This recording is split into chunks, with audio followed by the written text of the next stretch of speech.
with number 4, Cincinnati Bearcats. Joining us on this Zoom will be Cincinnati defensive players linebacker Darrian Beavers, cornerback Kobe Bryant, and linebacker Joe Dublanco. Also occurring at this time on a separate Zoom are Cincinnati defensive coordinator Mike Tressel, who will then be followed by cornerback Ahmad Sauce Gardner. Please check your email for the login information to join that session. As a reminder for the media, please use the raise your hand function to indicate you want to ask a question. When called on, please state your name and affiliation before asking your question. Joining us now is linebacker Darrian Beavers. Darrian, thanks for joining us. Please provide us with an opening statement about the excitement of playing in the college football playoff before we open the floor for questions. Yeah, this is Darrian Beavers, and I'll say this is a dream come true for me, for this program, and for the city of Cincinnati. Thank you for that. We will begin with our first question from Chad Brendel. Hey, Darrian. Just take us through this journey of coming in as a transfer, trying to, find your way in this program, trying to find what position best fit you, where you fit in this defense, to now being the leader, one of the leaders of a team that's playing for a championship. It's a crazy journey. I feel like I've been through a lot. Obviously, coming out of high school, wasn't really highly recruited. Went to UConn, tried to find a role there. Obviously, that team was going through some things and decided to transfer for, I think, multiple reasons that really, truly blessed me in the end. And I feel like ever since I've been here, all the things that I've gone through has helped me become the player I became today. So the crazy journey worked out in the end. A quick follow-up. You almost sat out last year. Mm-hmm. How close did you come to sitting out, and take me through that decision to go ahead and play last year and then take the COVID year this year?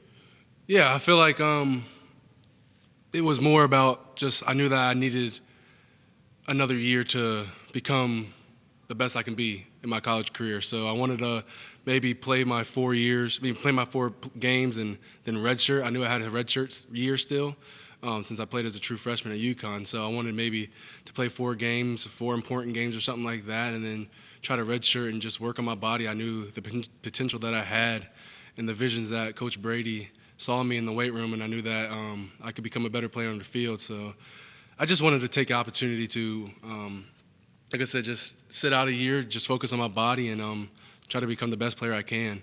And I feel like COVID, having a COVID year kind of just fit in perfectly with what I wanted, and I had the chance to play the whole season and come back another year and like I wanted to, and I feel like like I said, it's just been a blessing. Our next question comes from Paul Daugherty.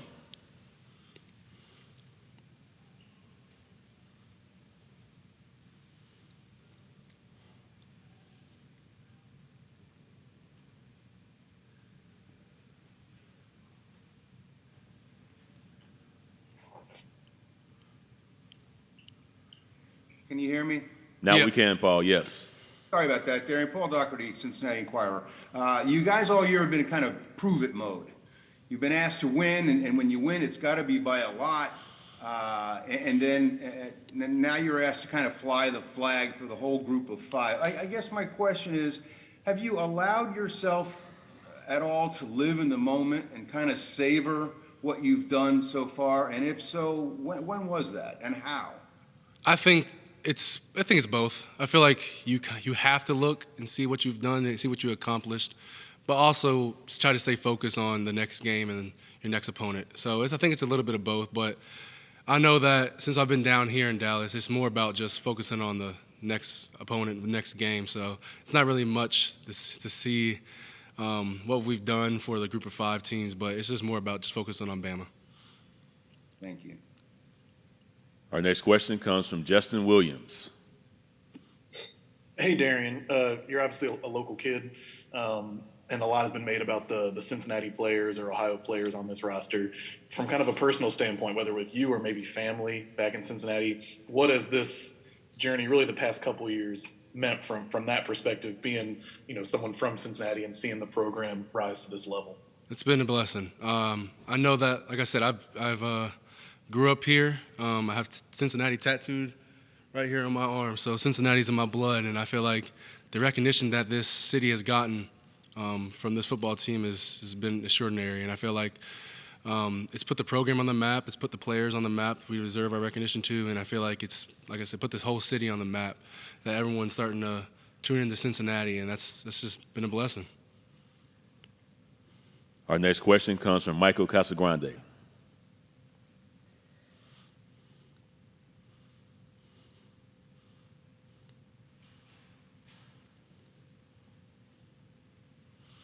Yeah. Hey, just got unmuted. There are a lot of people outside this program who would probably say that Cincinnati doesn't have a shot in this game. What is your response to people, the people who don't believe in Cincinnati? I don't really get into that. It's more, like I said, we just focus on Bama. We're gonna give it our best shot, and if the team that wins, the best team that plays, and we feel like we have a good shot. Obviously, because we feel like we were preparing to play the best. So they're the champs, and we give all the recognition to them and stuff like that. So we got to come into the game hungry and stay humble also, and just like I said, just prepare the best we can, and hopefully the outcome comes in our favor. How do you feel you guys matched up with Alabama's offense?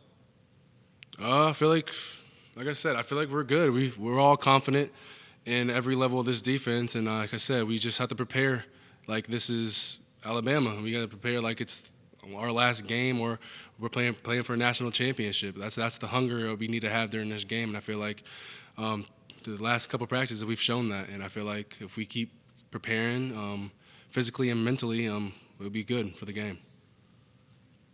Our next question comes from Joe Daneman.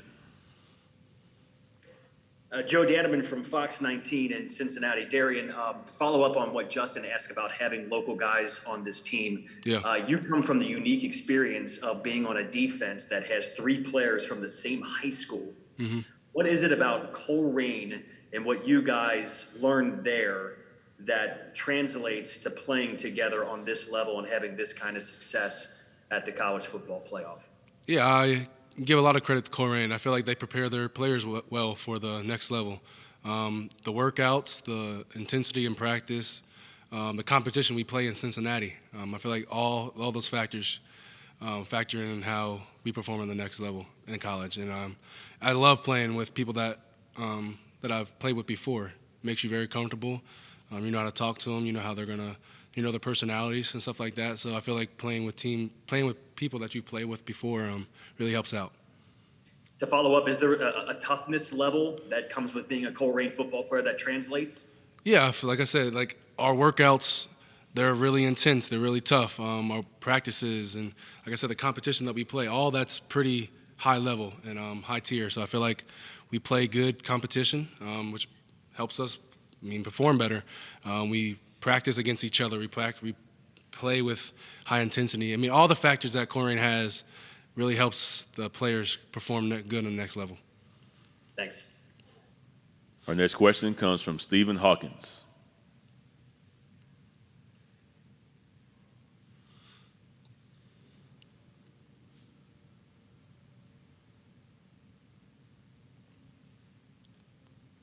Can you hear me now? Yep.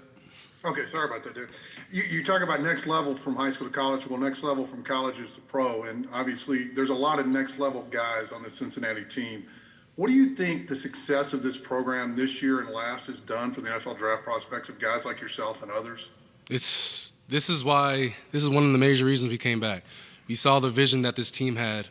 We had a bad taste in our mouth about the last game. We just had a vision that this team could do better than last year.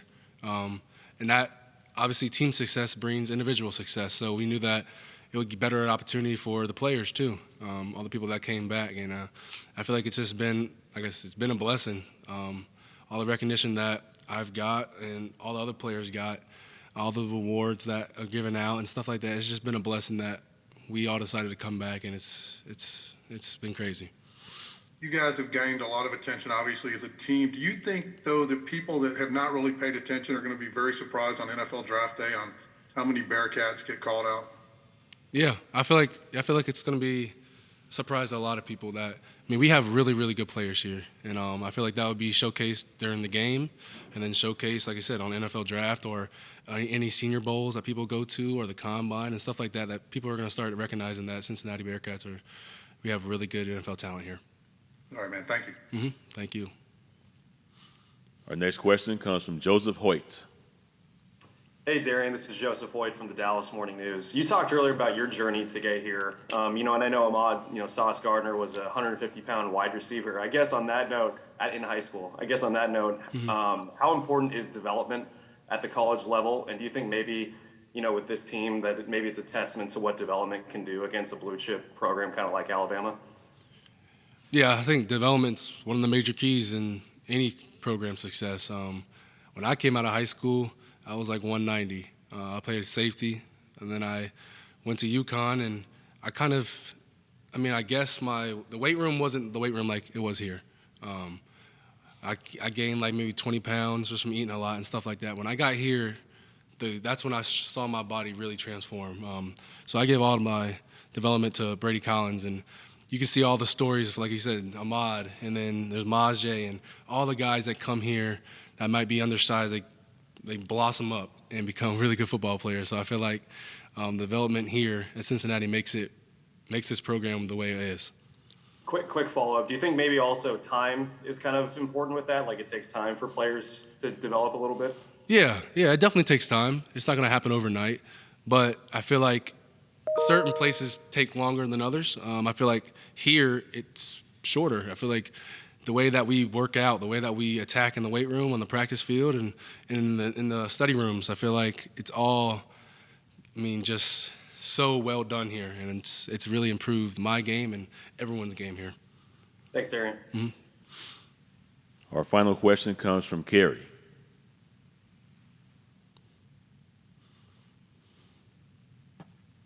Hey, Darrian.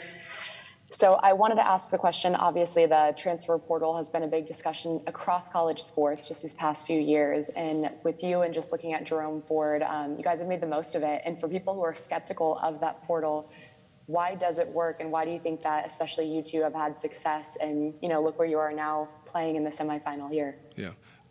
I don't know if I would be at right now if it wasn't for a transfer portal. So I feel like it's been a blessing for me. I just needed a new opportunity. I feel like the program where I was at, the players there weren't bought in, and it kind of drove me crazy that we try to figure out ways to win, and just people weren't buying in. So I needed a new opportunity to, grow and play football, play real football, and the opportunity to go to Cincinnati came up, and obviously that's my hometown, and a lot of other factors factored into that, and I feel like the transfer portal saved my football career. So I had the opportunity to go in the transfer portal and go to Cincinnati, and look where I'm at now. It's been crazy. Thank you so much. Thank you. Darren, thanks for your time. Thank you very much. Good luck on Friday. Thank you.